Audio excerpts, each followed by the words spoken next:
Hello বন্ধুরা, আজকে আমি চলে এসেছি শেফালিদির রান্নাঘরে। দেখুন নতুনত্ব এক রেসিপি নিয়ে, হায়দ্রাবাদি চিকেন। আর সেই চিকেনের রেসিপিটা আজকে আমি তোমাদের সঙ্গে শেয়ার করছি।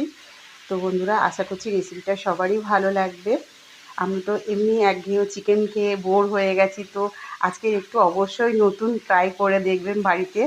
এইভাবে হায়দ্রাবাদি চিকেনটা ভীষণ সুন্দর লাগবে খেতে।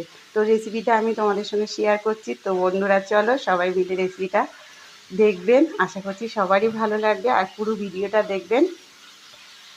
হ্যালো বন্ধুরা, আজকেরও আমি চলে এসেছি শেফালিদির রান্নাঘরে নতুন এক রেসিপি নিয়ে, হায়দ্রাবাদি চিকেন, লাল চিকেন। তার জন্য আমি নিয়ে নিয়েছি এখানে এই যে 500 গ্রামের মতন মুরগির মাংস। এটা দেশি মুরগির মাংস, কেটে আমি ভালো করে ধুয়ে নিয়েছি। আর এটা আমি এই হায়দ্রাবাদি চিকেনটা করতে গেলে এর সঙ্গে কিন্তু মশলাগুলোই মেন। মশলাগুলো আমি নিয়ে নিচ্ছি, দেখো। তার জন্য আমি একটা মিক্সিং জার নিয়ে নিয়েছি। এর মধ্যে দিয়ে দেবো এখানে 2খানা পেঁয়াজ কুচি। এই যে 2টো পেঁয়াজকে আমি ডুমো ডুমো করে কেটে নিয়েছি। 2টো পেঁয়াজ দিয়ে দেব। তার সঙ্গে এখানে 2খানা টমেটো কেটে রেখেছি, এই 2টো টমেটো এর সঙ্গে দিয়ে দেব।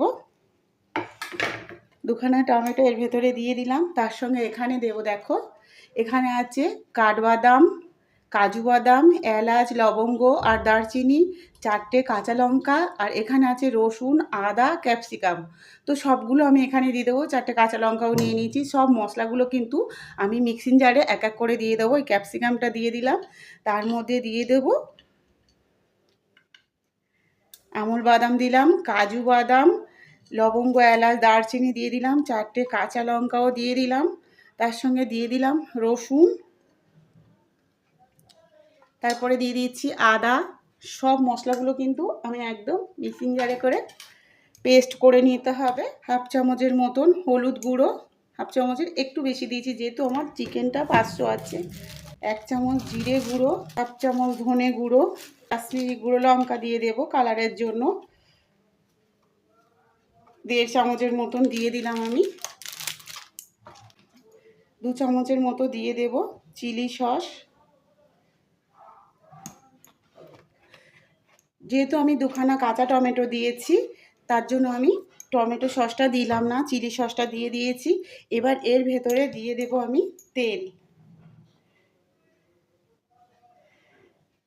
50 গ্রামের মতন তেল দিয়ে দিলাম। দিয়ে এটাকে আমি একটা পেস্ট তৈরি করে নেব। এই যে একটা সুন্দর পেস্ট করে নিয়েছি, দেখতেই পাচ্ছ পেস্টটা কতটা সুন্দর হয়েছে। এই পেস্টটা কিন্তু এই যে দেখতে পাচ্ছ সব মশলাগুলোকে কিন্তু আমি সুন্দরভাবে পেস্ট করে নিয়েছি। এবার আমি এই চিকেনের মধ্যে মাখিয়ে নেব। স্বাদে হয় এর সঙ্গে আমি দিয়ে দেব একটু দই। 2 চামচের মতন আমি দই দিয়ে দিলাম। তো বন্ধুরা দেখুন, আমি 2 চামচের মতন এখানে দই দিয়ে দিয়েছি। আর এখানে সব চিকেনটার সঙ্গে এই যে মশলাগুলো, আমি সব মশলাগুলো কিন্তু আমি কষিয়ে নেবো। এখানে কিন্তু আর কোনো রকম চিকেনটা রান্না করার সময় আর কোনো রকম মশলা কিন্তু আমি অ্যাড করব না। তার জন্য এখানে সব কিছু দিয়ে দিয়েছি। এটা দিয়ে আমি 10 থেকে 15 মিনিট এটা আমি ঢাকা দিয়ে রেখে দেবো। দেখুন বন্ধুরা, আমার আধ ঘন্টা হয়ে গেছে আর আমি ঢাকা দিয়ে রেখেছিলাম। দেখতেই পাচ্ছ চিকেনটা কতটা সুন্দর হয়েছে আর একদম রেডি হয়ে গেছে। এই যে আমার হায়দ্রাবাদি চিকেন একদম রেডি। দেখতেই পাচ্ছ বন্ধুরা কতটা সুন্দর লাগছে।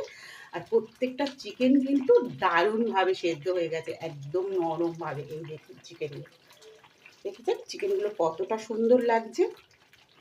মুখের স্বাদ পাল্টাতে হলে এইভাবে হায়দ্রাবাদি চিকেন বাড়িতে বানিয়ে ফেলুন বন্ধুরা। সবাই দেখবেন দুপুরে যদি এরকম চিকেন কষা হয়ে যায়, সবাই হাত চেটে ভাত খাবে। আর সেদিন যেদিন এই চিকেনটা রান্না করবেন সেদিন একটু চাল বেশি নেবেন, নাহলে কিন্তু কম পড়বে। তো বন্ধুরা, আজকে রেসিপিটা কেমন লাগলো অবশ্যই কমেন্টে জানাতে ভুলবেন না। আর রেসিপিটা ভালো লাগলে আমার চ্যানেলটিকে সাবস্ক্রাইব করে পাশে থাকবেন। ফেসবুক থেকে দেখলে একটা ফলো করে দেবেন। তো দেখুন আমার চিকেনটা কিন্তু রেডি হয়ে গেছে। এবার আমি চিকেনটাকে প্লেটে নামিয়ে নেব।